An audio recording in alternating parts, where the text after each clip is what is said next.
Panorama group, जो सोचता है वो करता है।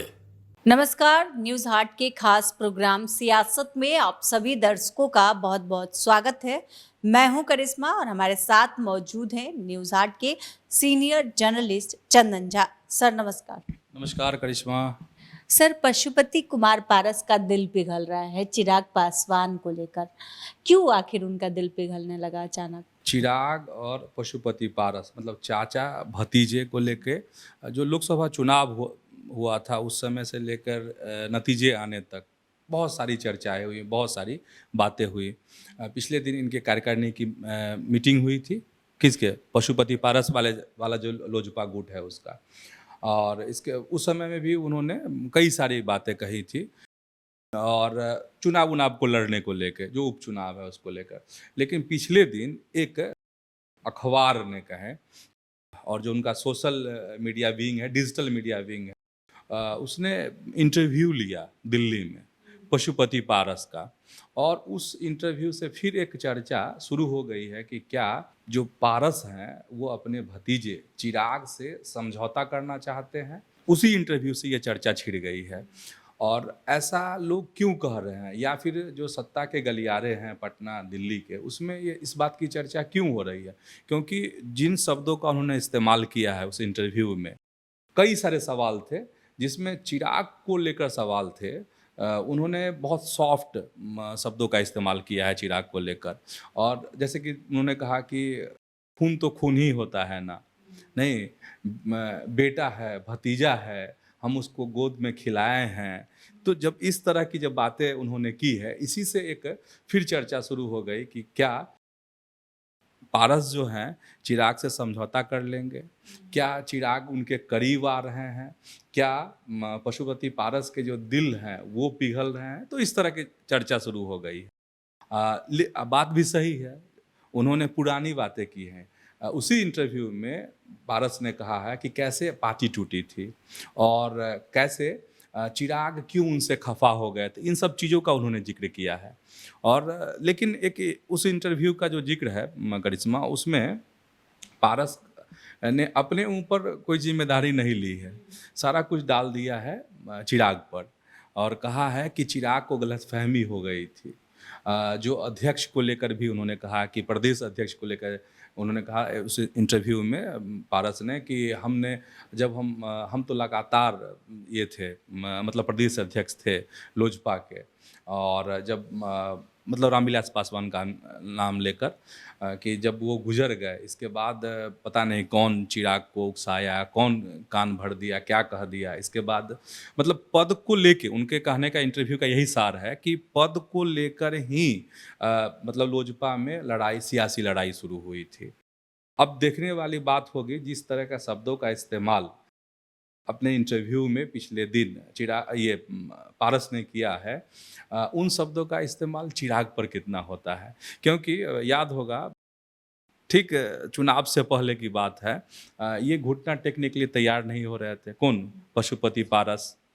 लेकिन परिस्थिति ऐसी बनी कि चिराग को सीटें मिल गई, लेकिन इनका जो गुट है पारस का, उनको कुछ हाथ नहीं लगा।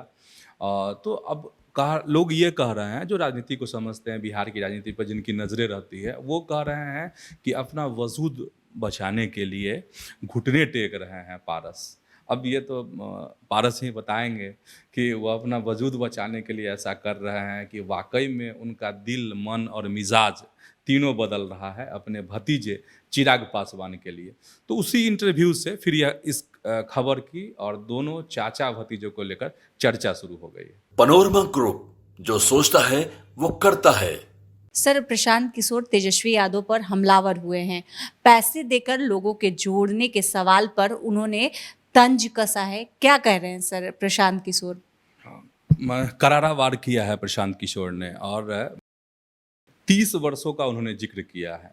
30 वर्ष में अगर बात करते हैं तो लालू और राबड़ी का शासन भी आ जाता है और नीतीश कुमार का शासन भी आ जाता है।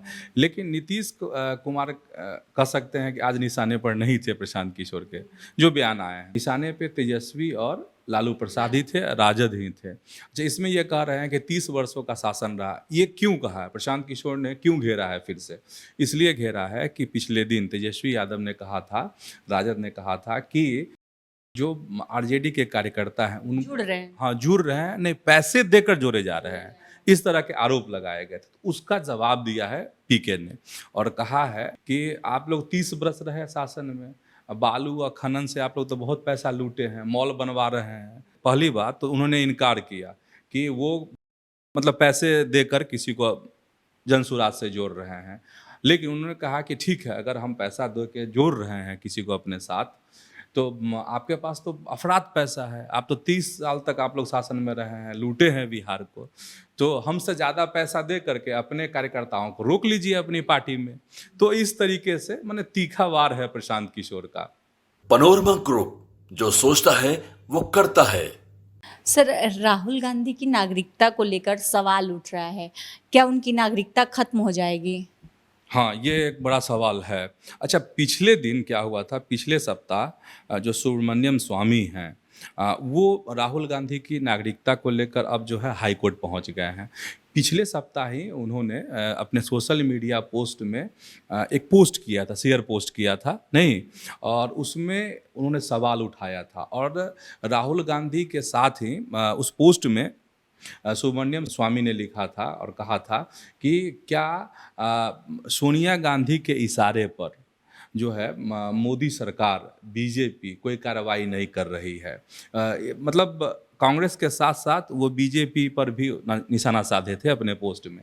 अब क्या है कि इस मामले को लेकर सुब्रमण्यम स्वामी जो हैं हाई कोर्ट पहुंच गए हैं और इनका यही कहना है कोर्ट से कि यह जो राहुल गांधी जो है वो भारत के नागरिक नहीं है, ये ब्रिटेन की इनकी नागरिकता है और इनके पास ब्रिटेन का पासपोर्ट है। तो इसलिए ये कह रहे हैं कोर्ट से कि कोर्ट जो है इस मामले में केंद्र सरकार से स्टेटस रिपोर्ट मांगे और साथ ही केंद्र की सरकार को, मोदी सरकार को इस मामले में कार्रवाई करने के लिए आदेश निर्गत करे। अब आगे इसकी सुनवाई होगी, लेकिन फिर से ये कह सकते हैं हम लोग कि फिर से राहुल गांधी को घेरने की कोशिश हुई है और मज़ेदार यही है, दिलचस्प यही है इस खबर में कि राहुल गांधी को घेरने के साथ साथ सुब्रमण्यम स्वामी मोदी को भी घेर रहे हैं, केंद्र सरकार को भी घेर रहे हैं। अब देखने वाली बात ये है कि आगे जो सुनवाई होगी तो क्या वाकई में अगर इस तरह के आदेश आ जाते हैं राहुल गांधी को लेकर कोर्ट से तो परेशानी बढ़ सकती है राहुल गांधी की। नहीं, एक तो बड़ा सवाल हो जाएगा नागरिकता को लेकर। अब सबकी नज़र कोर्ट पर, क्योंकि सुब्रमण्यम स्वामी जो है इस मामले में फाइटर माने जाते हैं और पिछले सप्ताह ही जब वो पोस्ट किए थे तो लग रहा था कि भारत की जो सियासत होगी उसमें यह मामला हलचल मचाएगा। तो फिर से हलचल है, 2019 का भी उन्होंने जिक्र किया है इसमें, लेकिन फिर से राहुल गांधी को घेरने की कोशिश हो रही है सुब्रमण्यम स्वामी के द्वारा। तो आज के इस वीडियो में इतना ही। आगे की खबरों के लिए आप हमारे चैनल न्यूज़ हाट को सब्सक्राइब कर ले। अगर फेसबुक पर देख रहे हैं तो हमारे पेज को लाइक करना ना भूलें। धन्यवाद।